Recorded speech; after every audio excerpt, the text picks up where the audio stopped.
There is no entry for domination. There is no entry for imposition. There is no entry for BJP.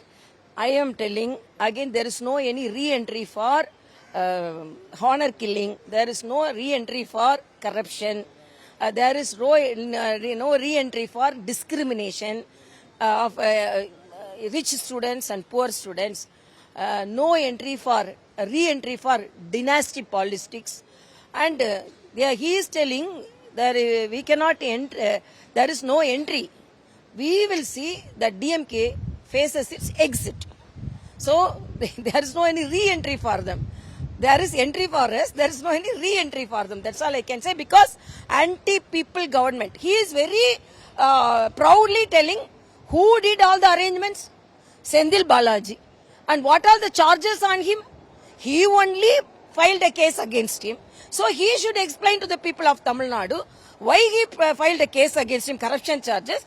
And after he joined ADMK, he is celebrating his entry and he is celebrating his activities. Senthil Balaji. So what is Senthil Balaji? What are the charges on him? More than 7 to 8 ministers are facing corruption charges. What happened to that? And why you are not? Today itself, 127.5 crores has been released for Panchayat administration. But they are not conducting Panchayat elections. They are talking about Manila Urimai, rights of state. But they are not giving rights to the Panchayats. For the ordinary people, for the village Panchayats. And the communist leader Shanmugam is telling, we are going to agitate against the state government for not safeguarding the rights of the labor. Whom you are facing?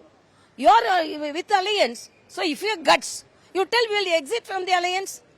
Otherwise, why you are agitating? If you are in opposition party, you can agitate.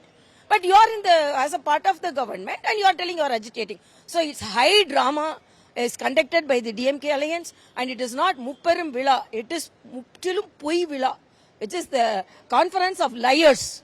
That's all I can say.